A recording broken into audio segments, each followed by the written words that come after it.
600 کے قریب مزارات ہیں صرف پنجاب کے اندر. بہت بڑے بڑے جو ہے وہ گدیاں ہیں اور ان کے جو گدی نشین ہے وہ انتخابات میں حصہ لیتے ہیں. تو بندہ یہ سوچتا ہے کہ یہ سارے گدی نشین اتنے امیر کیسے ہو گئے؟ ان کے پاس جو اتنی جائیدادیں آئی ہیں یہ کہاں سے آئی ہیں؟ میں آپ کو بتاتا ہوں یہ کہاں سے آئی ہیں. یہاں کے جو گدی نشین ہیں یہ پہلی بار جنگ آزادی کے مجاہدین کو کچلنے کے لیے ایسٹ انڈیا کمپنی کے دستے راست تھے، اور ان گدی نشینوں نے انگریزوں کے حق میں فتوے دیے اور جنگ کو بغاوت قرار دیا، اور انعام کے طور پر جاگیریں ان کو ملی.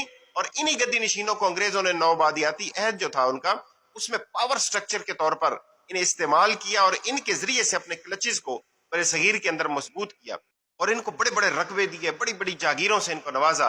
ابھی یہاں نام لینا تو کسی کا مناسب نہیں ہے، لیکن پھر بھی میں آپ کو اگر کچھ اس کے گلمسز بتاؤں تو سرگودا میں جو شاہ پور کا علاقہ ہے وہاں پہ ایک گدی ہے، اس کو 6000 سے زیادہ ایکڑ زمین جاگیر کے طور پر ملی. اسی طرح اٹک میں ایک گدی ہے، وہاں پہ ان کو 25,000 سے زائد ایکڑ زمین ملی. جھنگ کا ایک بہت بڑا نام ہے سیاست کے اندر، ان کو 9000 ایکڑ سے زیادہ زمین جو ہے وہ انگریز نے دی. ملتان کا ایک بہت بڑا نام ہے، ان کو 11,000 ایکڑ سے زیادہ زمین دی. ملتان ہی کے ایک اور گدی ہے، ان کو 7,000 سے زیادہ ایکڑ زمین دی. اور ایک جلال پور میں ایک بہت بڑی گدی ہے، وہاں پہ بھی پیر صاحب ایک ہیں، تو ان کو 34,000 ایکڑ سے زیادہ جو ہے وہ زمین ان کو دی گئی. گیلانی ہے، ادھر ادھر، آپ جس طرف دیکھیں گے آپ کو پتہ چلے گا کہ اور دی کیوں دی؟ اس لیے کہ جب جنگ آزادی شروع ہوئی اور اس سے پہلے بھی جب ملتان میں کے اندر ایک پلٹون نے بغاوت کر دی تھی، تو یہ سارے گدی نشین تھے، انہوں نے اپنے اپنے مریدین کو ساتھ لے کے ان مجاہدین کو مارا، ان کو شہید کیا، اور اس کے بدلے انگریزوں سے جو ہے وہ نگد پیسے بھی لیے اور اپنی اس وفاداری کے صلے میں ان سے جاگیریں بھی وصول کی.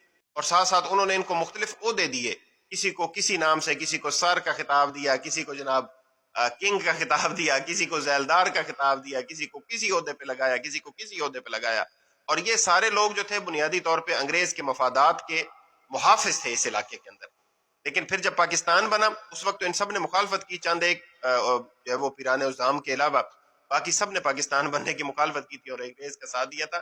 جب پاکستان بن گیا تو یہ پاکستان کے مامے بن گئے آ کے، اور اس وقت سے لے کے آج تک یہ خاندان ہے جو مختلف پارٹیاں جوائن کرتے ہیں. کبھی مسلم لیگ نون جوائن کرتے ہیں، کبھی پیپلز پارٹی جوائن کرتے ہیں، کبھی تحریک انصاف جوائن کرتے ہیں، کبھی کاف لیگ جوائن کرتے ہیں، لیکن رہتے پاور ہاؤس کے اندر ہیں اور انہی جاگیروں سے آیا ہوا پیسہ. اور ان جاگیروں کے اوپر میں بالکل کیٹیگوریکلی یہ کہنا چاہتا ہوں کوئی حق نہیں ہے ان کو ان جاگیروں کے اوپر.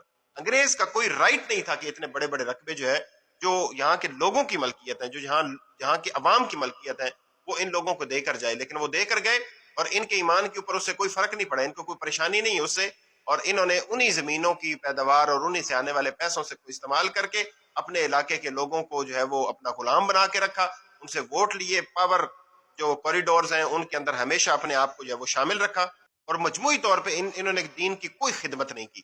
علامہ اقبال کی ایک بڑی پیاری نظم ہے جو آپ نے سنی بھی ہوگی، جس کا پہلا شعر ہے یہ: اٹھو میری دنیا کے غریبوں کو جگا دو، کاخ عمر آ کے در و دیوار ہلا دو، گرماؤ غلاموں کو لہو سوز یقین سے، کنجشک فرومایا کو شاہین سے لڑا دو. اس کا ایک بڑا پیارا شعر ہے، آپ سنیے گا، آپ کو سمجھ آ جائے گی کہ اس میں وہ کس کو مخاطب کر رہے ہیں. وہ کہتے ہیں کہ کیوں خالق و مخلوق میں حائل رہیں پردے، پیران کلیسا کو کلیسا سے اٹھا دو. تو یہ پیران کلیسا بنے ہوئے ہیں، اللہ اور بندے کے درمیان آ کر بیٹھے ہوئے ہیں، ان کے پاس کوئی رائٹ نہیں ہے. اور میں اس میں خصوصی طور پہ یہ کہنا چاہوں گا ان لوگوں سے کہ جو اللہ تعالیٰ سے ان کے ذریعے سے رابطہ کرنا چاہتے ہیں، میں آپ کو بتانا چاہتا ہوں کہ قرآن یہ کہتا ہے کہ اللہ تعالیٰ شاہراہ کے قریب ہے. آپ خود بھی بات کریں، آپ کو کسی واسطے کی ضرورت نہیں ہے اللہ تعالیٰ تک پہنچنے کے لیے. یہ لوگ اسلام اور پاکستان کے اگر وفادار ہوتے تو ان کی تاریخ میں غداری نہ لکھی ہوتی، ان کی تاریخ میں انگریزوں کی طرف سے دی ہوئی جاگیریں اور مرات نہ لکھی.